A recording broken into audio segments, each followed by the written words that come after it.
Prospect theory, you can look at it narrowly and you can look at it more broadly. So narrowly, it's a theory of how people make choices between gambles with monetary outcomes and specified probabilities. It's a very narrow field that it's supposed to account for. More broadly, it had some ideas that challenged the dominant model of the day, and those ideas made prospect theory more or less important as the foundation of behavioral economics.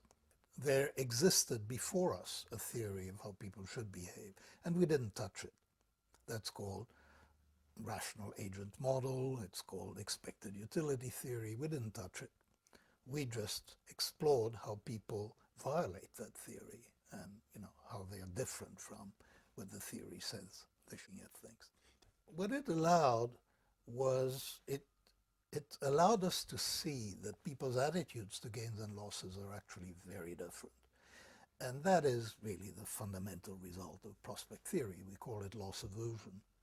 And what it means is that people hate losing much more than they like winning. And we actually have a pretty good idea of the ratio or the factor by how much people hate losing more than they like winning.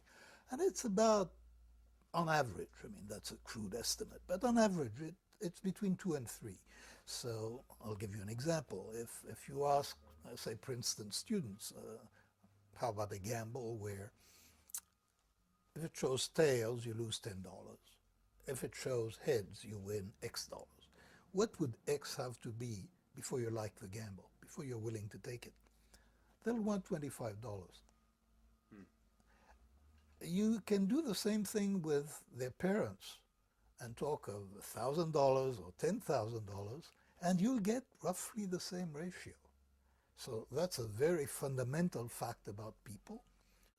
Psychologist had a lovely phrase to describe it. He said that the emotional tail wags the rational dog.